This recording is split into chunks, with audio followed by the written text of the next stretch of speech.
For millennia, we've looked to the sky, dreaming of space, of exploring the stars, of one day leaving the cradle of our planet behind. But while our imaginations soared, reality kept us grounded. Space seemed like an unreachable frontier, a vast, endless expanse that belonged to the gods and the heavens, not to mere mortals. But what if we could live there? What if the stars were not just a distant dream, but a new home? One that could sustain life and allow humanity to thrive.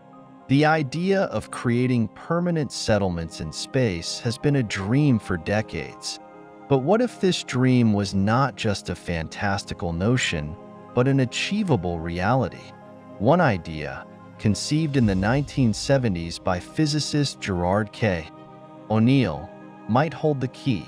The Stanford Torus, a massive, rotating space habitat designed to support human life in orbit. A ring-shaped structure, large enough to house thousands of people, complete with gravity, atmosphere, agriculture, and everything needed to live in space. This ambitious vision could transform the way humanity thinks about survival, civilization, and even our place in the universe. Let's take a moment to step inside this monumental vision. Imagine the Stanford Torus spinning in orbit, silently circling the Earth below. The design of the Torus is elegant in its simplicity. It's a ring, about 1.6 kilometers in diameter, rotating around a central hub. This rotation is critical because it's what allows us to create artificial gravity. What if gravity could be manufactured, not by mass or the planet's pull, but by the mere force of motion? As the torus spins, centrifugal force pushes everything to the outer edges. This simulates the sensation of gravity, allowing people to live, walk, and grow crops as if they were still on Earth. It's a remarkably clever solution to one of space's greatest challenges: how to mimic the conditions of life on Earth in an environment where gravity does not naturally exist. But the scale of the project is breathtaking. Building a structure this large would require materials that we cannot yet produce in the quantities needed. The resources required to launch and assemble such a massive station would dwarf even the largest space projects we've undertaken. What if we could harness resources from the moon or from asteroids to construct the Torus? What if lunar mining could provide the raw materials for our future in space, turning the moon into humanity's first true off-world colony? Imagine life in the Stanford Torus. Inside, you'll find a space that feels familiar yet wholly alien. As the ring spins, you experience the comforting force of gravity pressing you down. Your feet touch the ground, and yet, above you, Earth seems distant. The sky is dark, starry, but the ring itself is bathed in sunlight thanks to its position in orbit. Inside the Torus, the environment is designed to be self-sustaining. There are lush green spaces, vertical farms growing fruits and vegetables, artificial lakes, and forests. It's an Earth-like paradise in the vacuum of space. What if the Torus is not just a survival shelter, but a new Eden, a place where humanity can thrive? In this rotating space habitat, we would create artificial weather systems, rainfall, and sunlight, as well as control the atmosphere. And with sunlight constantly pouring in, we would harness solar energy to power the habitat, making it entirely self-sufficient. But it's not just about sustainability, it's about balance. What if we could build a society that thrives in a confined space, where every inch of the habitat must be carefully managed? In the Torus, everything would be interconnected: energy, food, air, waste.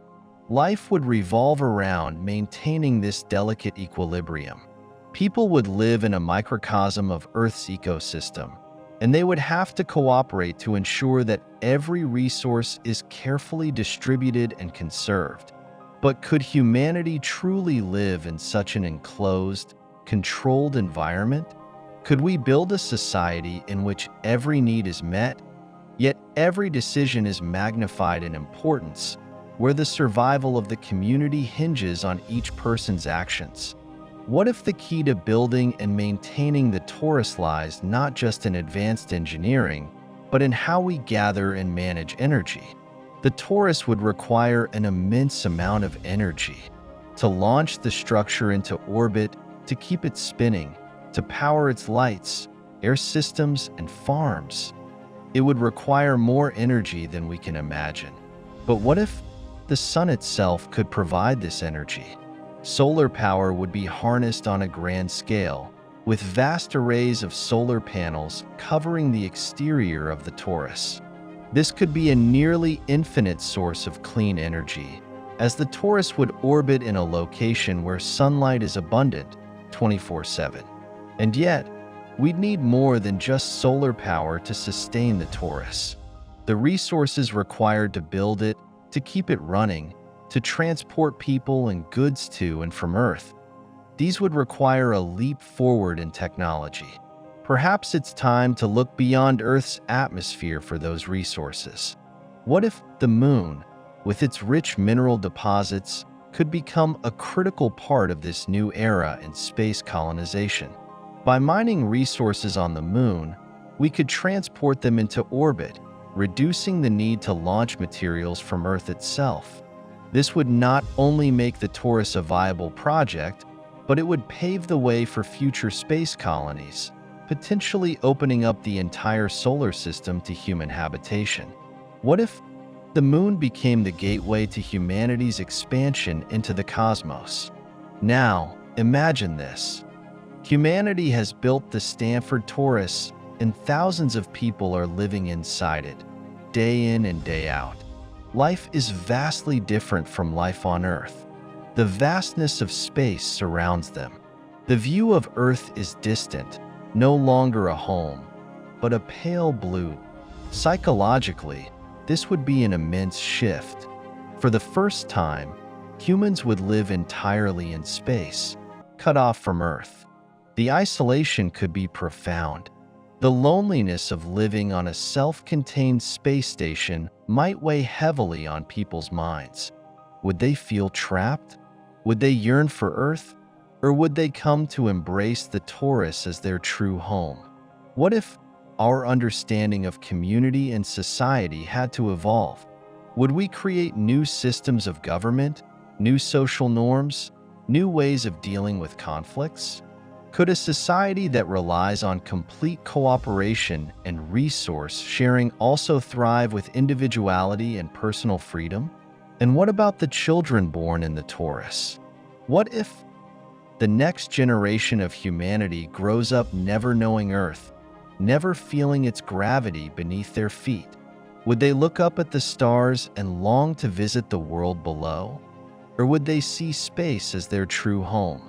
Would they have a different concept of Earth, perhaps a mythical place they only heard about in stories? This isn't just about surviving. This is about thriving. It's about humanity's evolution, about what it means to be human when we leave the Earth behind. What if the Stanford Torus is just the beginning? If the Torus works, if it becomes the first successful space colony, it could inspire the construction of more and more space habitats, each orbiting different celestial bodies, each providing a home for more people. With advancements in technology, we might even build Tori around other planets and moons, creating a vast network of human settlements across the solar system. The possibilities are infinite. New cultures, new ways of living, new innovations. And yet, this expansion would raise even bigger questions. What is humanity's role in the universe? How do we balance our presence in space with the protection of what remains of Earth?